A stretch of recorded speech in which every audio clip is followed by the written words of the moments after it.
Season 67, War number 4, Tave matchup against Thunderbolts, and the bands are Hulkling, Carolina, Thanos, Sinister, and Kushala. And my team today is going to be Jean Grey, Madelyne Pryor, and Lumatrix. And yeah, we have my Madelyne Pryor at rank 5 now, and Jean has a synergy with her, and I just wasn't actually planning on using a synergy, but ended up taking this path 5 because my team was actually looking pretty different at first, and then Jean was always going to be good for that Black Panther. But synergy is definitely very helpful. It gives you extra force field and stuff, which is great. So anyway, we're starting with Lumatrix against Mr. Negative here, and the reason I say my team was supposed to be something else is because all of these Lumatrix fights I was actually going to take with Stellar Forge Star-Lord at first, and for some reason he's not tactic. So I know Luma's not tactic either, but Luma would be easier for all those fights considering they're both not tactic, and I just felt more comfortable using Lumatrix. But yeah, all the fights that I'm taking with Luma today would have been Stellar Forge Star-Lord fights had the game made sense and put him in the tactic pool. I have zero clue why he's not, because he should, and by all means, be one. But, so that's unfortunate. We just have to Luma nuke everything instead, which is also fine, because Lumatrix is very good. But yeah, it would have been cool to do all those fights with Star-Lord. But instead, we're going to be showcasing Madelyne as, like, the main attacker for this video. And her first fight's going to come after this Black Panther against, Jean against Black Panther here. Which is a very straightforward fight, because Jean can just parry all of Black Panther's stuff. And we don't get stun reflected or anything, so that's very simple. We also start with extra force field strength because of the Madelyne Pryor synergy, which is also great for Jean, of course. So I'm going to go ahead and drop my special one here, I think. And then we're going to go ahead and remove protection, and then he's going to drop his special one, which is perfect, because then I can actually get my uncanny passives, because, as a reminder, you cannot use a heavy attack against Black Panther. He will go unstoppable, so we can use the uncanny passives to get special 2 easier, and then just a ridiculous amount of damage, way overkill against that guy, so we'll take that. Now we're going to go fight Nova on node 23, and this will be my first Madelyne Pryor fight. And against this Nova here, we're going to go and start by going to the special 3. I love Madelyne Pryor's special 3. It steals all of the power that the opponent has, and that's going to give you a large portion of that power back, which is awesome. So we do want to push Nova as high power as possible, which makes it pretty easy to do with his Energize and the Inexorables, giving him extra combat power rate. I think actually was going to bait a special 2 at first, and then I just changed my mind. Yeah, well, we just changed my mind. I'm like, okay, I'm going to go for a special 3 instead, because why not? That also works. And then I go for an Intercept. He's going to all block, of course, because Nova does that. And I go for it, and I drop the special 2 in the block, because for some reason I thought the auto block wouldn't happen, just stupidly, but he didn't try to punish me, which was nice. And now we have a Falter on us, which is certainly annoying, but sooner or later it's not going to matter, because I'm going to go for an Intercept in a moment. We're going to hit him with one more medium, then Intercept, and then hit him once again. Then we get the Intercept, and then the protection's down. And now, yeah, he's very, very dead. He took a ridiculous amount of damage there. So that's pretty cool. We go through that first fight just fine, and now we're going to go fight Spider-Punk with Lumatrix. Now this is a funny interaction, because the reason Spider-Punk's always placed on this path is because whenever you go to intercept him with a medium or light attack, he's going to counter evade you. But not if you intercept him with a heavy attack, which normally you would never see people do, but Lumatrix, because of his invisibility and stuff, yeah, you can intercept with a heavy. And that's exactly how we're going to be removing protection in this fight. It's really funny, and then of course we're just going to go ahead and get the 3 bars, and then just remove protection with my heavy intercept right before I go for my special 2 and stuff, my special 1 then special 2. So we're going to one-tap him, and then go for my heavy when he dashes in, and the AI wants to dash in because they play aggressive when Luma's invisible. So we go for the special 1 there, and then we'll go for the special 2, of course, and that's going to be very, very dead Spidey. So yeah, very chill fight there. That would have been also fun with Stellar Forge Star-Lord, because I would have done a bunch of special 1 intercepts, because that's how he wants to play anyway, but oh well. Okay, this fight, this is a fun one.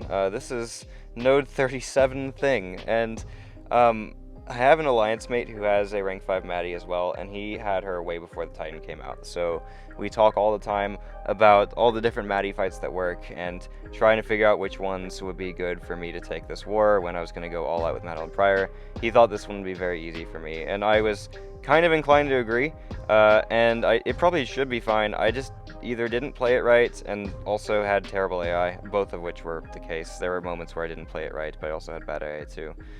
So here we're going to go for the special 3. He's down a third of his health already, that's pretty great, but basically the reason Maddie's cool for this is because you can hinder all those regens, of course when you actually have the hinder on them, and ideally he just dies very fast. Well, I wasn't managing the root node very well at all, and that meant that I just took a lot of heavies to the face and stuff. As you can see, it was not very pretty. But once all those regens are going away now, it's pretty cool. We can go back for another cycle, place the special 2 down, place the hinder and the goblin pit, of course, and now we just want to go ahead and do the thing again. So we're just going to get him do the thing. That's ironic. We're going to go ahead and just hit him a bunch again, and of course his AI decided to dash out of the pit and then go get rooted, which is like, dude, why? So there, I can't keep him in the pit. My hinder's going to go away and stuff. I'm just like, okay, really? So yeah, there's a freaking annoying AI moment, but we're fine. I just need him to drop a special 2 now. We luckily do not get hit by it. I drop my special 2 next, and he's got those regens and stuff, but he's gonna let them fall off, and then we're gonna go ahead and do our heavies again, or our mediums again, and he's gonna go ahead and just punch my block a lot, because why not? And then he's gonna dash out of the pit again, and I'm like, dude, just stop hitting me and then dashing out. Do your freaking heavy attack. And then I eat a heavy again. I don't know why I didn't go for my medium, which would have been good as well. Then we go for my special 3 next. He's almost dead. We're getting there. And now we don't have any power back, though, because the water passives actually reduced the amount of power he could get, so we couldn't power steal. Because we need him to cross a bar of power for that. So now I'm just like trying to get to 2 bars again, place the hinder back down. And yeah, this fight should be going so much better. And even still, it's like a bit of a stretch assignment anyway. It is very much a stretch assignment, but it's one that we've sent many different Madelynes to champs on this node, and they pretty much always work out. And Thing should honestly be even easier than some of the ones we've already sent before. It just, his AI was kind of sucking, and I also wasn't managing the root node well, so there's that. But then here, I'm going to let him get rooted, and now this is what happens when he's rooted, because then he's just going to start charging his heavy, and we just get free degens like that, and then he just gets wiped out. So, 3-minute fight. It could have been, realistically, like 1 minute, but, you know, we won, so who cares? Anyway, so there's that fight. But we still have 5 minis to go. Next is going to be against Punisher on node 44. This is a rank 4 Punisher, so it's a very, very easy matchup for this Jean Grey. We're just going to try our best to dex the special 1s properly, and then a special 1, special 2 should just do it. The fact that he's only rank 4 means that I should be able to just 1 nuke him in special 2, and I don't need to worry about him having a little bit of health left after Jean's special 2. And yeah, I'm just going to go ahead and do the dexes and stuff. There was game lag right there, so I thought I messed it up, but luckily we didn't. And then he's going to start taking narrow damage here and then cross this first indestructible threshold, which is great, because then we're going to be able to drop the special 2 before he gets to the second one. So I'm going to go ahead and dex the special 1 here, and then we're just going to go for my relic into a heavy, give me the uncannies, and then special 2, of course, which is going to nuke him. So very, very quick and easy Punisher fight there. We'll move on back to another mini island where we have another Madelyne fight. And this is Jean Grey. This is another one of my Maddie player before I'd taken before, and it's a very simple matchup actually. You are Rupture immune if you have your Force Field, and then you get Force Field back whenever you trigger the immunity, so we really only need to worry about the poison in this fight.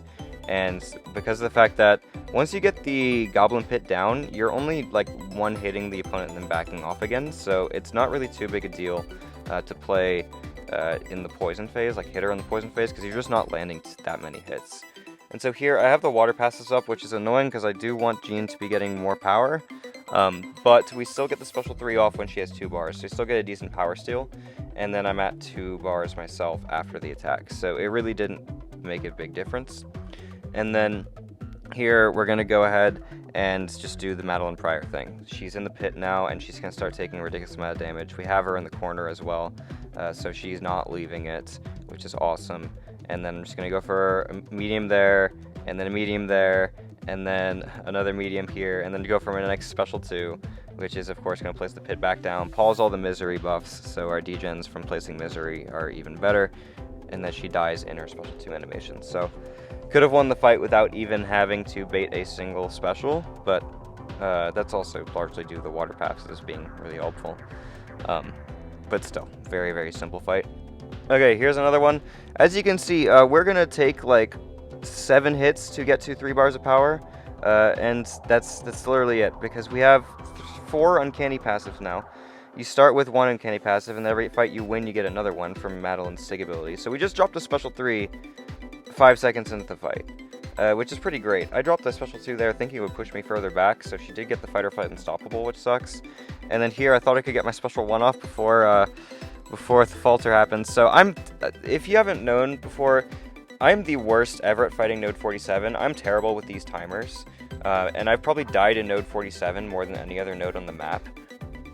And it didn't really matter because Madelyne wins the fight in 40 seconds, and we took no damage in the fight. So, I mean, I was definitely lucky with the AI not trying to punish me for doing stupid things at some point, but also just the fact that she can kill the opponent that fast is pretty nice.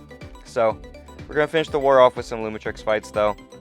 And starting against Sandman on 49, this was going to be a very fun Stellar Forge Star-Lord fight. I really wish that he was tactic and it would have been easier for this, because I just don't think it would have been safe enough with him not being tactic to take these fights. But this would have been a cool one.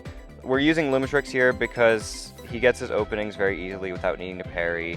He also has guaranteed crits, basically, and that's how you're going to remove Sandman's resistance, so we don't ever trigger his unstable mode, because I don't want to deal with an unstoppable and inexorable defender. That sounds really bad to me, and I'm not going to let that happen. So here we bait the special 2 from him. He gets 10 resistance. It doesn't matter, because every time I hit him from here, it's just going to remove a resistance up. So very long fight because we can't get any power, but Lumatrix is still going to finish this with just basic attacks in 2 minutes, because we have guaranteed crits with some extra crit damage rating to go along with it from these cunnings. And yeah, that just makes everything pretty simple. Even with the tactic, it took us a while to get back in the corner, and then once we were, we're still fine.